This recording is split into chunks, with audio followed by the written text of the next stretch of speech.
So the next part of this stove build is to do the venting, and I'm going to build this and attach it onto the back to do the venting. It's going to have a 4-inch stovepipe. I thought 3-inch might have been a little small. 5-inch is what my large stove has. And I spoke with one of my neighbors who's an HVAC guy, and he recommended at least going with a 4-inch, saying that it'd be easier to get a draft with the 4-inch than it would like a 3-inch. So anyway, I figured, well, okay, I'll go ahead and go with a 4-inch. And you can see that this is going to fit on here nicely. I probably cut this out of paper 3 times. And I started doing that because I don't like doing it out of steel. Let's cut it once out of steel because it's expensive. So what I'll do is I'll build this contraption, and then I'll put it up against this, trace the line, cut out a hole in the back, and then weld that on.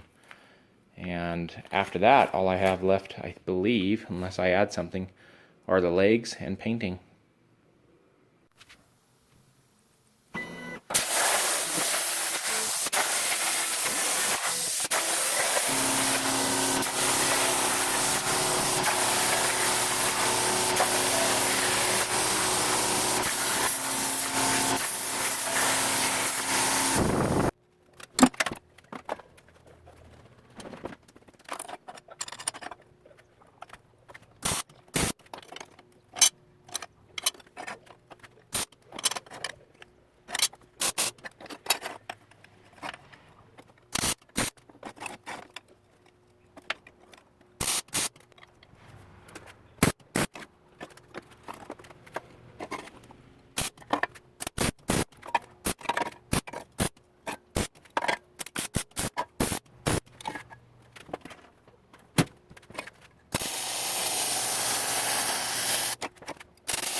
Well, something I learned about that, there was a lot more welding in there than I thought. I was going to make it out of maybe one piece and do some bends, but I decided against that. But if I were to do it again, I probably would. It's all welded up. I'll grind the outside of it just for aesthetic reasons, and then we'll put it on the back of this, draw our outline, cut it out, and weld it on.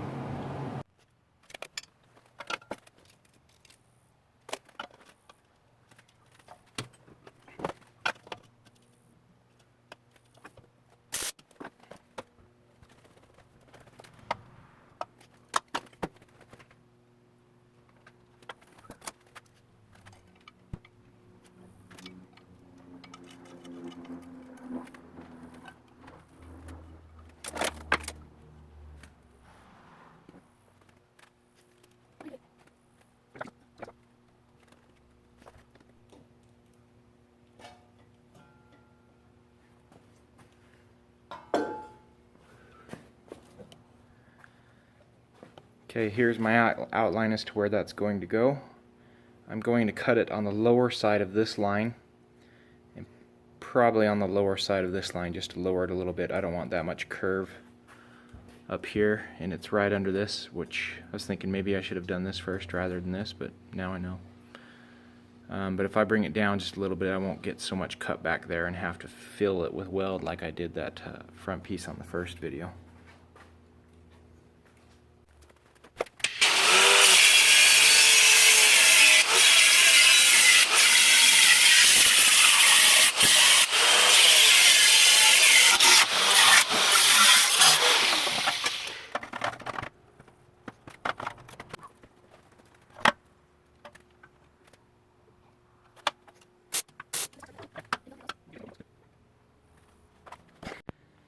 Okay, I just wanted to show the modification I'm going to make.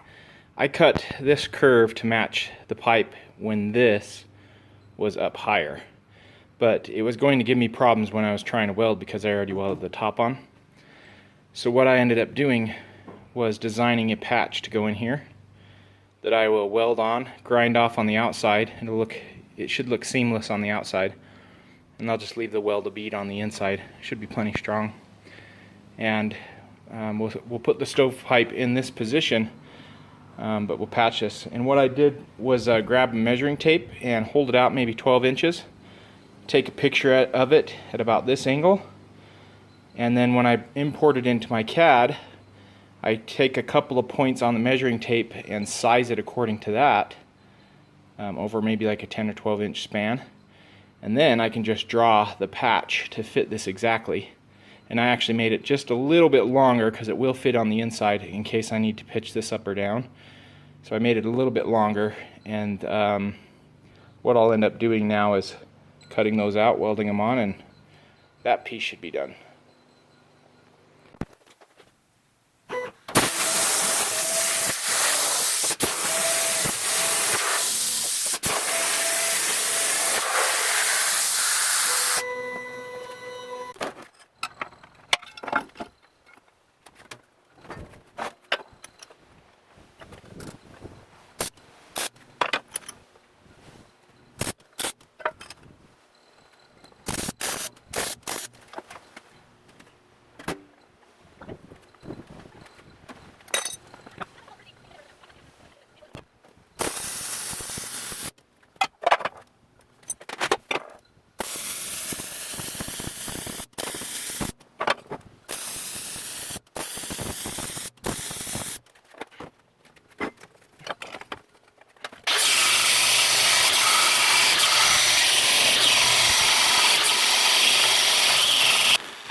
Now I have a bit of a gap to fill because I cut the hole too big. So I'll do that similar to the way I did the front up here. A bunch of small tacks, and then I'll throw a nice weld over it once I've got it bridged, and grind it down.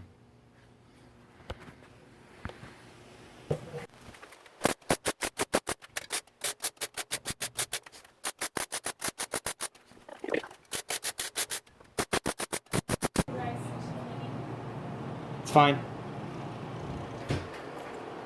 Alright, there's the tack welds. It's just a little bit uglier up there. I don't know that I'm going to be able to get the grinder in there much, so I might just clean it up with another pass. I'm not sure. I'll let it cool down a little bit and do the bottom side.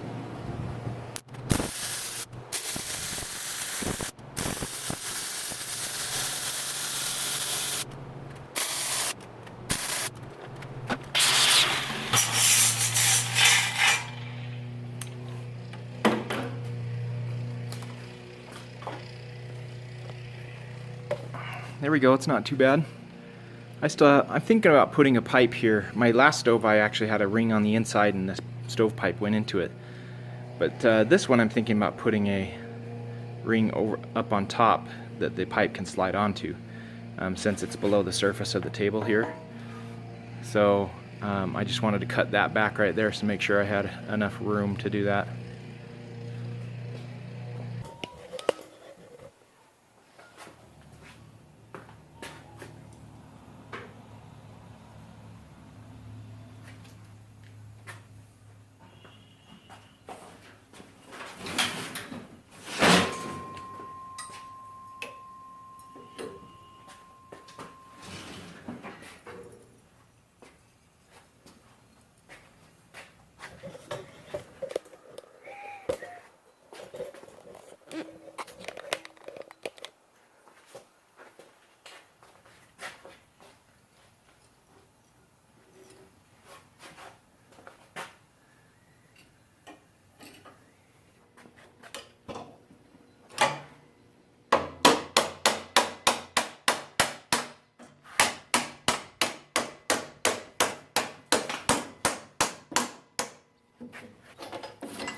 Okay, here's the difference. Here's the ring I tried to roll. You can see how it's not very symmetric. And then here are some rings that I cut out of the CNC, and in addition I put a notch in them to account for that right there. This is just a thinner piece of material right here, but you can see it's a great fit. This, it fit, but there's a lot of looseness to it, and it was just bugging me. I kind of wish I had a lathe, and I could have just cut a piece of pipe or material or something and turned it down. Actually, I don't even have a piece of bar stock or anything like that, so what I did is I cut a bunch of these out, and I'm thinking about welding them and then grinding them down, but that's a lot of welding and grinding. I really don't know if I want to do that. But I've already got the pieces cut, so might as well do something like that. Well, I thought I was recording this, but apparently my camera shut off. Basically, I lined those up in the tube, ran some welds on them, pulled it out, turned the welder up, and ran some heavy beads on it. I think that seals close enough on the outside. It's kind of cool looking, I think. So I think I'll weld that onto the stove as is, and not worry about sealing it again, because the other pipe comes clear over the top of it anyway. It's not a sealed stove completely anyway, so.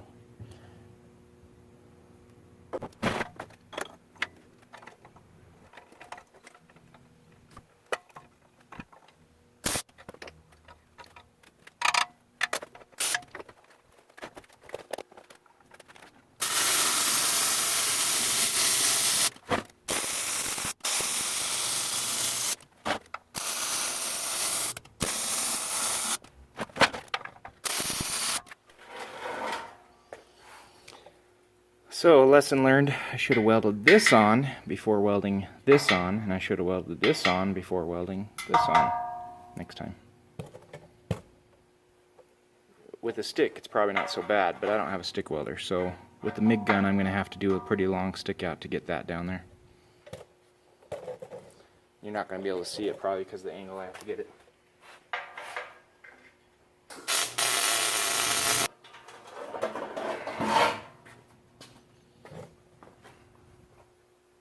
Looks kind of cool, I think.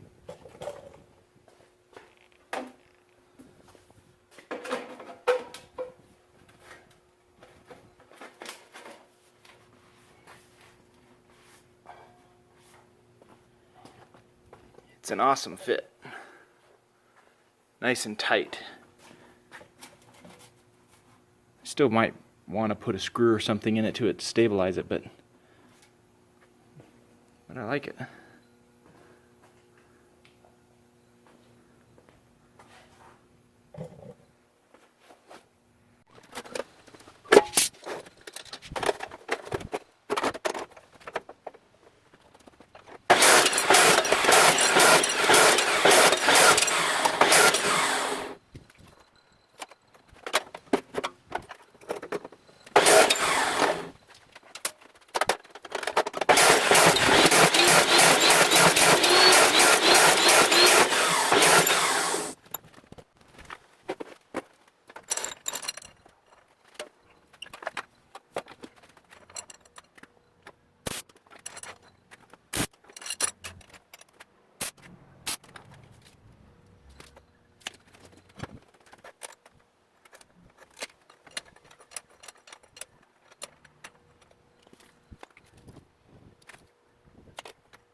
I had some 3/8 inch round bar sitting in my garage forever, and decided to go ahead and use it for this grate. I didn't put it in the stove yet to check to see if it fits. Probably should have done that before I welded it up.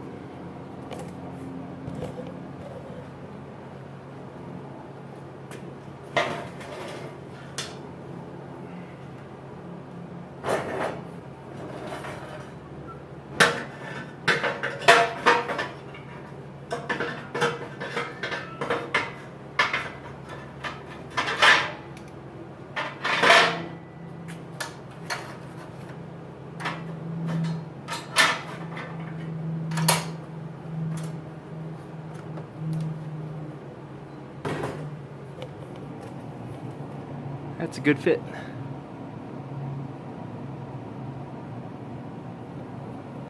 Okay, so why is it taking me so long to get this stove complete? The reason why is last week my wife went to have a supai, and so I was watching the kids, and we spent the weekend up with Grandma and Grandpa and hung out there. And then this week, last night, when I was planning on spending some time maybe working on it, our garage door opener died, so I ended up replacing that. And then our faucet in our kitchen sink died, so I ended up replacing that this morning. We have an event going on in about 2 hours from now, so I'm hoping I can get the feet on, the legs on, within these 2 hours. And you know, and here I'm going to cut these for the legs, weld these on. Getting these on accurately is the hard part, and then paint. There we go.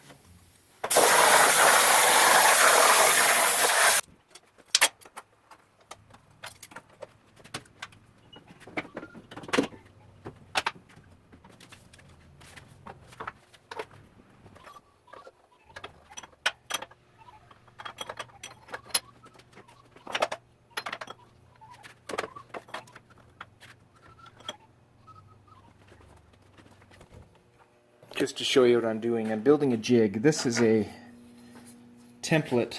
Basically, it's a profile of the stove, and I can move it up and down wherever I want. Sorry about the camera. There we go. Up and down wherever I want. And this angle, this flat side right here, gives me the pitch on the legs that I want, which is basically 20 degrees minus, well, if this is perpendicular, I subtracted 20 degrees. And that's what that angle basically is. And what I'm trying to do is create a template so that when I put it up on here, I can get the front and the back legs on evenly. And I'll do that for each side.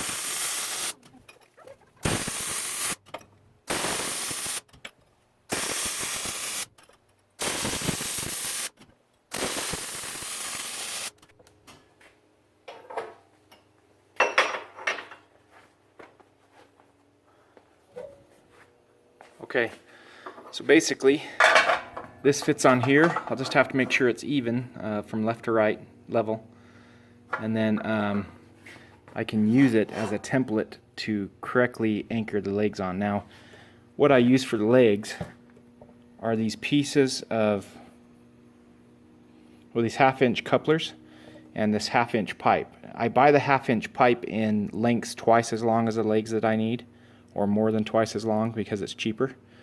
And I'll cut them to length. And then the normal couplers that come with these pipe legs are cast iron, and I didn't want to use those. These are zinc coated, but as long as you weld them in an open area and don't breathe in the fumes, you're okay.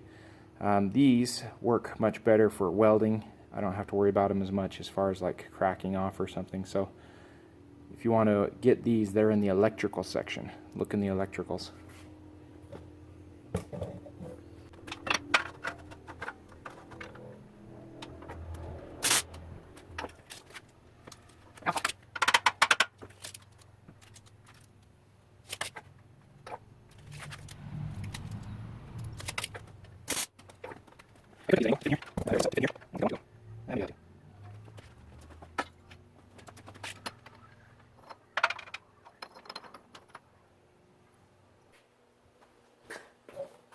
Told you I use this template, this thing all the time to hold around stuff. Basically, I'm just locking this in so I can cut a correct angle on this without this rotating and spinning on me. This pipe only comes into about this far, so I shouldn't be cutting into it at all.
Okay, here it is.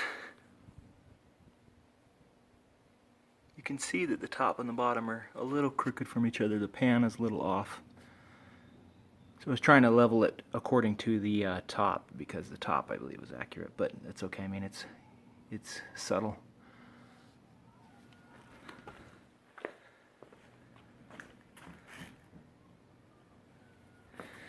So just a few things left to do. The first thing to do is paint it. While that paint is drying, which doesn't take very long on this stuff, I can put the damper in there into the stovepipe, which arrived in the mail. I can make one, but I like the actual cast ones, and when they're only like $5 or $10, it's not worth making it.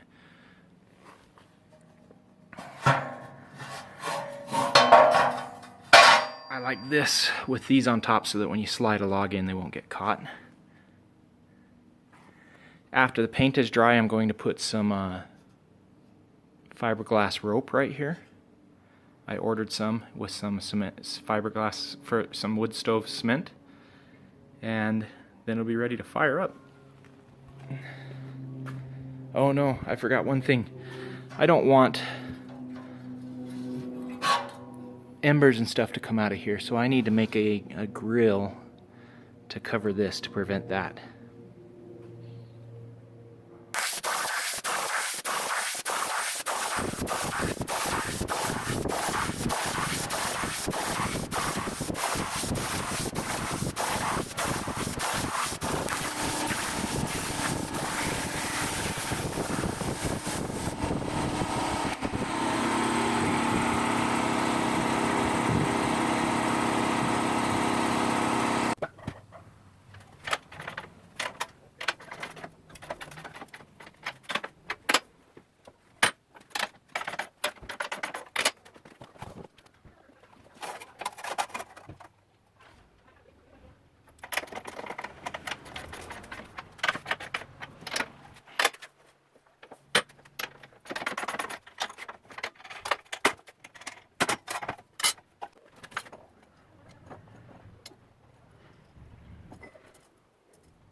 Well, because I don't have a box brake, I have to find a way to bend this last edge. And I do it with clamp it with a piece of steel on top and bottom, and then I hammer it.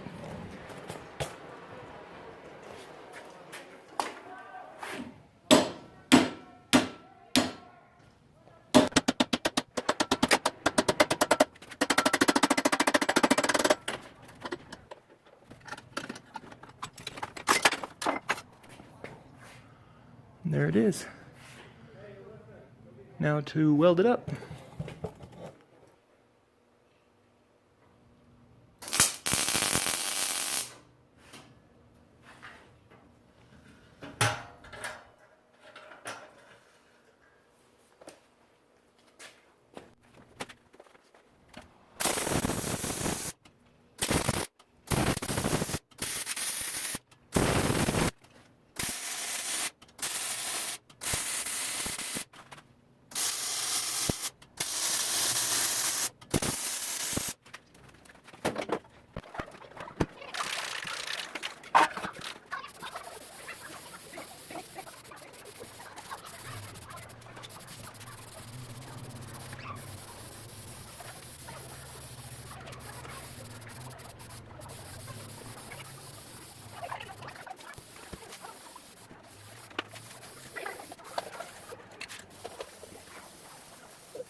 I cut these pieces of this fiberglass rope the lengths that I need, and what I'm going to do now is